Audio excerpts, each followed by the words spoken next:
இந்த நாளுக்கான அனுதின தியானத்துக்கான வசனம் எபேசியர் 3ஆம் அதிகாரம் 17ஆம் வசனத்தை உங்களுக்கு நான் வாசிக்கிறேன்.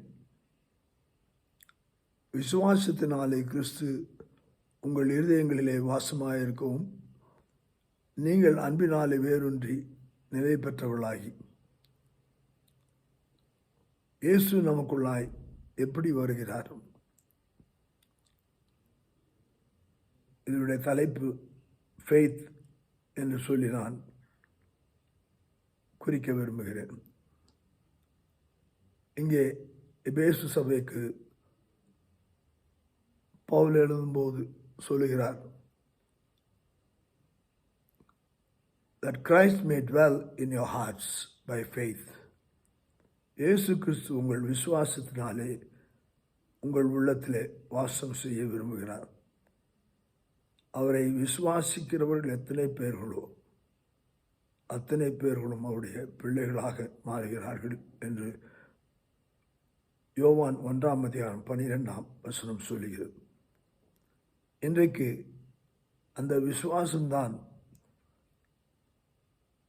இன்றைக்கு நம்முடைய வாழ்க்கையிலே கிறிஸ்தவர்களுக்கு வழிகாட்ட, நிலைப்படுத்த, பரிசுத்த வாழ்க்கை வாழ, ஆலோசனைகளை பெற்றுக்கொள்ள, வார்த்தையின் மூலமாக, அவருடைய அன்பின் மூலமாக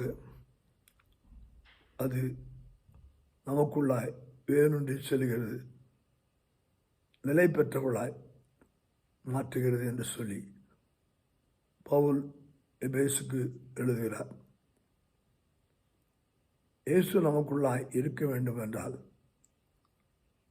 ஒரே காரணம், நாம் இயேசுவை நம்முடைய வாழ்க்கையிலே எனக்காக அவர் பாடுகளை ஏற்றுக்கொண்டார், எனக்காக ரத்தம் சிந்தினார், எனக்காக பாடுபட்டு மரித்து அடக்கம் பண்ணப்பட்டு உயிர் தெழுந்தார், மீண்டுமாக வரப்போகிறார் என்ற அந்த நிச்சயம், அந்த விசுவாசம் நமக்குள்ளாய் இருக்கும்போது நம்முடைய வாழ்க்கை கிறிஸ்துவுக்குள்ளாய் எப்பொழுதும் வேரூன்றி நிற்க, நிலைத்து நிற்க தேவன் நமக்கு கிருபை செய்கிறார்.